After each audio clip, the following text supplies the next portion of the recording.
And he said, Ink, get up, let's go. I said, I can't. I said, there's a shock going through my whole body. I can't feel anything, man. I still remember the day I was in the film room watching film, and I was watching the California Bears, and my defensive backs coach, Larry Slade, came in the room. He said, Inky Johnson, I got some good news for you. And I dropped the clicker, and I said, Coach, what is it? He said, son, you're a projected top 30 draft pick. He said, all you have to do is play these next 10 football games. You're an automatic multimillionaire. I ran out of the room. I got on the phone. I called my mother and my grandmother. I said, listen. I said, after this season, we will never struggle. I said, we would never miss another meal. I said, after this season, our lives are about to change forever. And little did I know our lives were really about to change. The first game we come out, play against California Bears. I get an interception. We shut them down. We get the victory. Second game, we're playing against Air Force. It gets late in the game. Found ourselves in a dogfight. Now I approach the tackle like I approach any other tackle. And the way I'm approaching it, either I'm going to knock you out or you're going to knock me out. I'm 165 pounds. I can't play with anybody.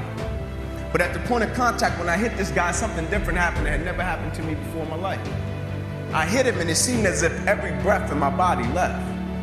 My body went completely limp. I fell to the ground. I blacked out. I'll never forget when my eyes opened, my teammates ran over to me. My first guy that was over was Gerard Mayo, the middle linebacker for the Patriots, one of my best friends. And he said, Ink, get up, let's go. I said, I can't. He said, what do you mean you can't? You're out lockdown corner. We need you. Let's go. I said, I can't move. I said, there's a shock going through my whole body. I can't feel anything, man. I looked at the doctor because I couldn't feel my right arm. They had poked me with all type of needles. Inky, can you feel this? Can you feel? I couldn't feel a thing. I said, I'll be back. Never thinking that would be the last game that I would ever play in my life. So they took me back, they ran the CAT scans, and they rolled me back into my room, and I'll never forget it. All in about a 15-second time frame, I was lying there in my bed. My father, he went to take a step in, and he looked at me, and he said, son, I can't do it. And he walked out. My mother, she came in, she was running. She kissed me on my forehead. She said a prayer. She said, Ink, everything is going to be okay. And she ran out. And as soon as my mother stepped outside of the room, the doctor rushed in from the opposite side. And he said, hey, get in here. We got to rush this guy back to emergency surgery. He's about to die. I said, what? He said, my mom just told me everything was going to be okay. He said, son, what happened? You have busted up subclavian artery in your chest. You're bleeding internally. Have to rush you back and take the main vein out of your left leg and plug it into your chest in order to save your life. And when I woke up from recovery, the same doctor was standing over me. He said, Inky, I have some good news and some bad news for you. I said, you got some bad news for me? After telling him I was about to die, I'm still alive. How bad can it get? I'm still here. He said, the good news is, son, we saved your life. I said, thank you, sir. He said, the bad news is you have nerve damage in your right shoulder. I said, cool. He said, but the problem is, Ink, you probably can never play the game of football again in your life. I said, no way. He said, yeah, Ink, you got some pretty bad nerve damage. I said, no. I said, Doc, no disrespect, man, but I'm 8 games away. Like, Doc, no disrespect, but this is about to change my family's life. Doc, I've been working for this ever since I was 7 years old. Doc, there's no way. God, not now, God. Like, let me make it to the NFL so I can help my family first. Like, we miss meals. And you're talking about my career could end right now? Like, no way. And I snapped out of it. I said, man, I never cheated.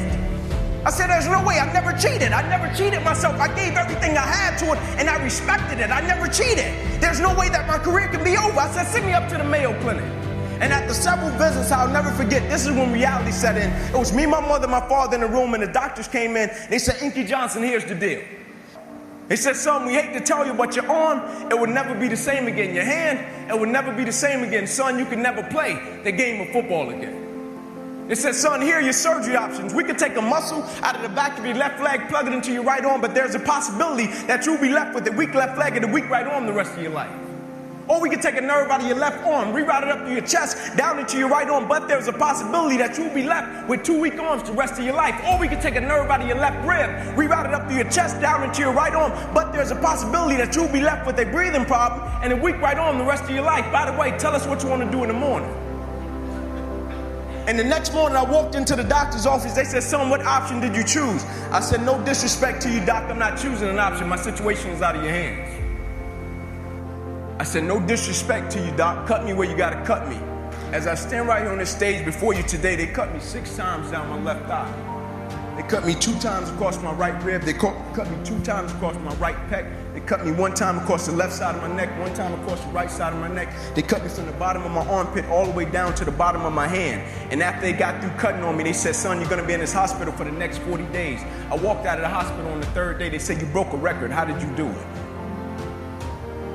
And I said, first and foremost, the thing I want y'all to understand, I would never let a circumstance or a situation define my life.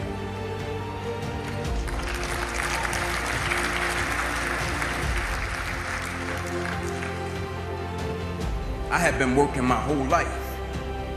And what I didn't understand, by being determined to chase something, by being committed to it, and what commitment is staying true to what you said you were going to do long after the mood that you have set it in has left. You see, people think commitment is saying, yes, I'll do it on the days when it feels good.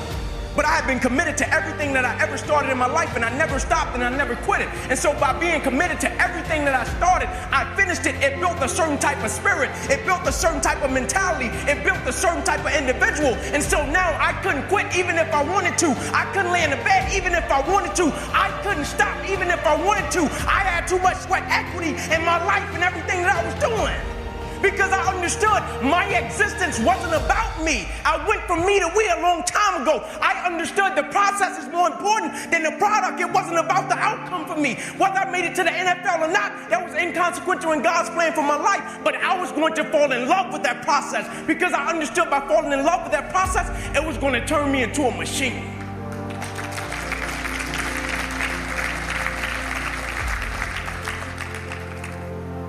And every day I wake up, I understand I got 2 children depending on me. I understand I got a wife depending on me. I understand I got a world that needs me. The reason I go at life with the passion and the zeal that I go at it with is because I understand every day of my life is somebody in the world that is dependent on me. It may not be you, and if it's just about you, you're in trouble, because I'm telling you, you're going to hit something in life that's a lot tougher than you, and it's going to test your will and it's going to test your heart. And if it's just about you and if it's just about the product, it will crush you. Every day I get up, I understand it's somebody in the free world that's looking at me to see if I'm going to keep going, and so I can't quit.